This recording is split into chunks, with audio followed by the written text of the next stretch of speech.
देखिए सनातन को गाली देना मतलब अपनी मातृ शक्ति को गाली देना, उस महिला को भी गाली देना जो अपने मांग में सिंदूर भरती है। मतलब आप राजनीति में इतने स्तर से गिर गए हैं और ये स्तर एक राजद का ही गिर सकता है, ये दिखता है।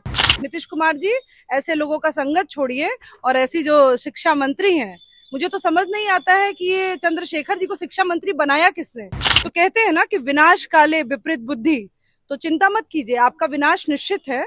जो जो लोग सनातन को गाली दे रहे हैं वो इतिहास रहा है कि वो लोग खत्म ही होते गए हैं। नीतीश कुमार जी ने इतना बुरा निर्णय लिया है राजद के साथ मिलके, कहीं ना कहीं वो पलटी मारे हैं, लेकिन बिहार सरकार के साथ और बिहार की जनता के साथ बहुत बड़ा ठगी हुआ है। कौन कहता है ये नौवीं फेल तेजस्वी यादव कहते हैं।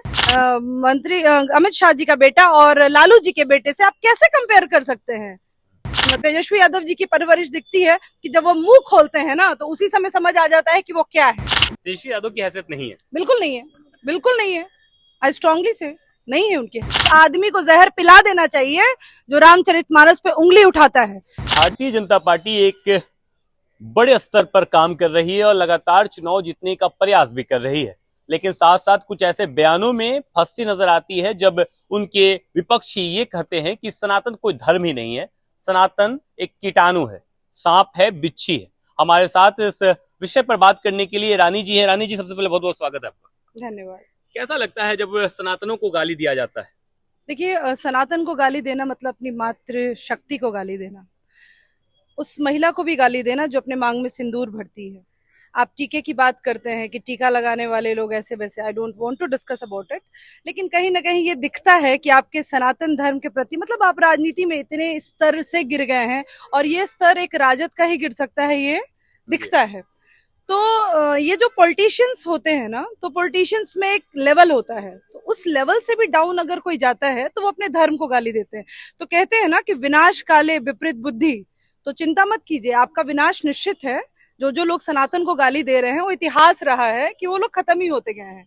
तो मुझे लगता है कि बिहार की जो संस्कृति है, बिहार देश का जो संस्कृति है और सनातन धर्म है, अगर इस पे भी उंगली उठने लगी तो इनको तो जाना निश्चित है। और ये चुनाव से पहले ही आपने गाली देके ये प्रूफ कर दिया कि आप जा रहे हैं। नीतीश कुमार जी, ऐसे लोगों का संगत छोड़िए और ऐसी जो शिक्षा मंत्री हैं, मुझे तो समझ नहीं आता है कि ये चंद्रशेखर जी को शिक्षा मंत्री बनाया किसने।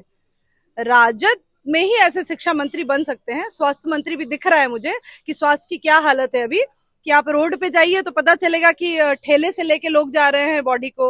आप एक भी गवर्नमेंट हॉस्पिटल के बाहर चले जाइए, आपको स्थिति पता चल जाएगी। और आज के डेट में सनातन को गाली देना शुरू कर दिया। अरे पहले अपनी व्यवस्था तो सुधारो, पहले अपने विभागों को सुधारो। सारे विभाग को चौपट करके रख दिया है। नीतीश कुमार जी ने इतना बुरा निर्णय लिया है राजद के साथ मिलके, कहीं ना कहीं वो पलटी मारे हैं, लेकिन बिहार सरकार के साथ और बिहार की जनता के साथ बहुत बड़ा ठगी हुआ है। एक बार फिर से नीतीश कुमार को पलटी मार लेना चाहिए। देखिए नीतीश कुमार जी अब उनकी उम्र नहीं रही है कि वो पलटी मारे।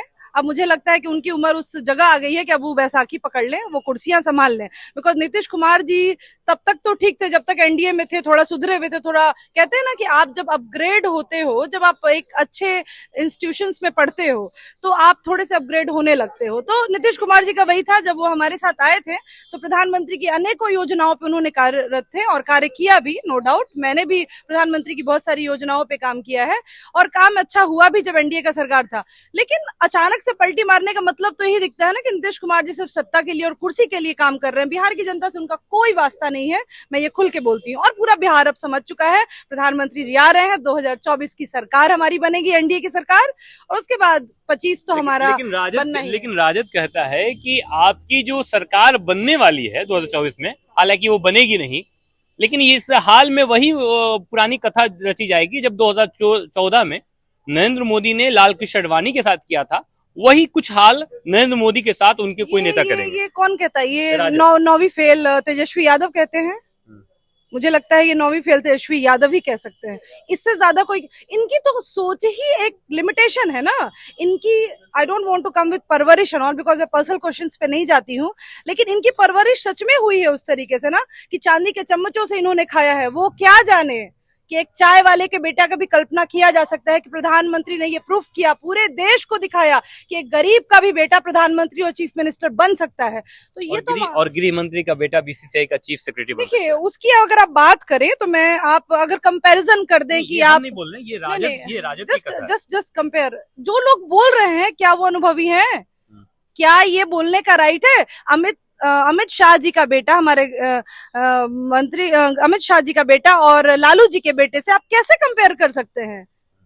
आप कैसे कंपेयर कर सकते हैं? आप कर ही नहीं सकते हैं। ये दो हैं, ये 9वीं फेल हैं और वो क्या है आपको पता है। तो पढ़ाई लिखाई भी मैटर करता है। आई स्ट्रांगली बिलीव कि पढ़े लिखे लोगों ने एक अच्छा समाज दिया है और अमित शाह जी की जो परवरिश होगी ना, वो कहीं ना कहीं होगी। और कहीं ना कहीं तेजस्वी यादव जी की परवरिश दिखती है कि जब वो मुंह खोलते हैं ना तो उसी समय समझ आ जाता है कि वो क्या है। उनको मंत्री बनने, वो तो भाग्य है उनका कि चम्मच और सोने के चम्मच से खाके वो उन परवरिश हुई और लालू जी के वो बेटे रहे, इसलिए वो सत्ता में है। अदरवाइज उनकी, अगर उनको नॉर्मल आके खड़ा कर दिया जाए ना तो हमारे एक छोटे से सिंपल से अगर कार्यकर्ता भी अगर उनसे बात करे ना तो मुझे लगता है बात करने की हैसियत में नहीं है। तेजस्वी यादव की हैसियत नहीं है, बिल्कुल नहीं है, बिल्कुल नहीं है। आई स्ट्रांगली से नहीं है उनकी हैसियत। उनकी मंत्री रामचरितमानस को लेकर कहते हैं कि ये एक जहर है।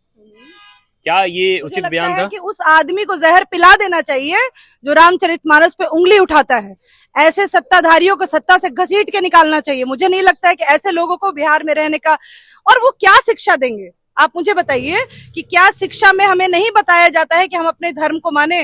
अगर हम अपने धर्म को ना माने, आप अपने धर्म को नहीं मान रहे हैं तो आप क्या मान रहे हैं? यानी आप जिस माँ ने आपको जन्म दिया उनपे एक क्वेश्चन मार्क यानी मैं करती हूँ कि आपने ऐसे बच्चे को की परवरिश की और ऐसे बच्चे को जन्म दिया जिसने क्वेश्चन मार्क किया कि उसको पोटेशियम बोल दिया।